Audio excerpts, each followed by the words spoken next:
I'm Kathleen Henderson from Roots and Boots, and I have a major gardening tip for you today. This one thing that I do every fall helps to majorly reduce my work in the spring, and it also helps to build my soil. So let's take a look. Every fall, after I pull out my veggies from my raised beds, I top off the beds with a generous layer of what we call goat muck. This is used straw bedding from our goat pens.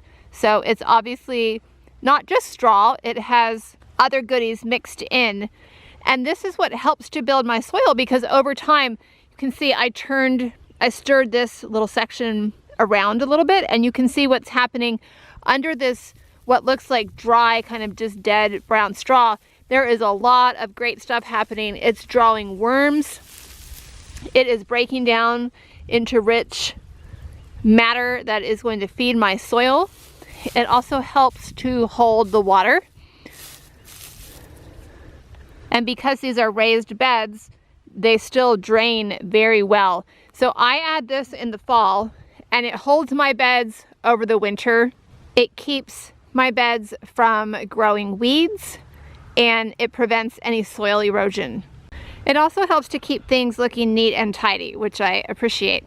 And then in the spring, all I have to do is plant my seedlings down through what effectively is going to become a mulch. I just kind of dig down a little until I get to that good rich soil, and my seedlings go right in through this straw mulch.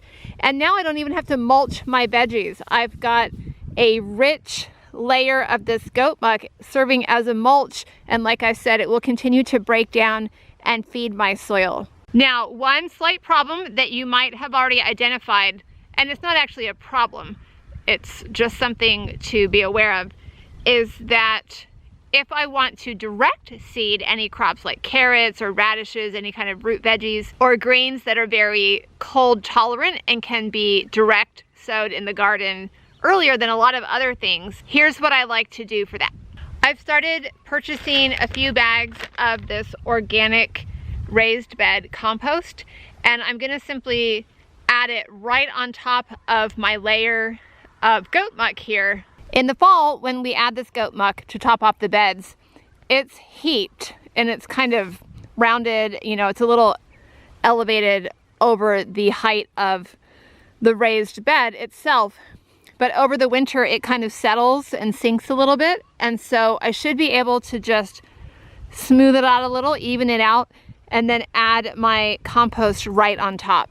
You might know from some of my other videos that we like to use composted horse manure from a nearby farm for a lot of our gardening. But what I have started doing more recently is only using that composted horse manure in places where I'm going to be using a good layer of mulch on top of it, because it does have a tendency to grow a lot of weeds. I'm not clear on whether it's because the horses don't fully digest the weed seeds, and so the weeds come from the actual manure itself, or if it's, you know, there are weed seeds in the air all the time and they blow in, and with that composted horse manure just sitting there, I'm not sure if the weeds are imported and they grow really well, obviously, in that rich composted manure. But at any rate, I do get a lot of weeds when I use the composted horse manure. And so it works great if I can cover that soil with mulch to prevent weeds.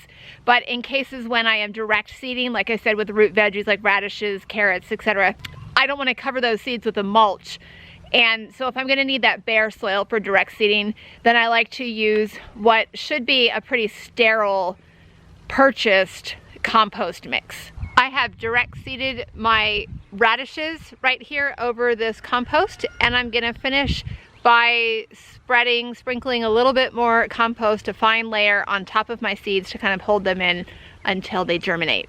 So that is how to direct seed into this nice rich compost that I spread right on top of my goat muck that was kind of my placeholder over the winter and is going to continue to build my soil. That was so easy. I didn't have to pull any weeds to prep the soil. All I did was spread my compost, sow my seeds, and I'm good to go. And that's one thing you can do every fall to prevent weeds, prevent soil erosion, build your soil, and make your work so much easier in the spring. Be sure to like this video, subscribe to my Roots and Boots YouTube channel for more homesteading, homeschooling, home-based content here on YouTube.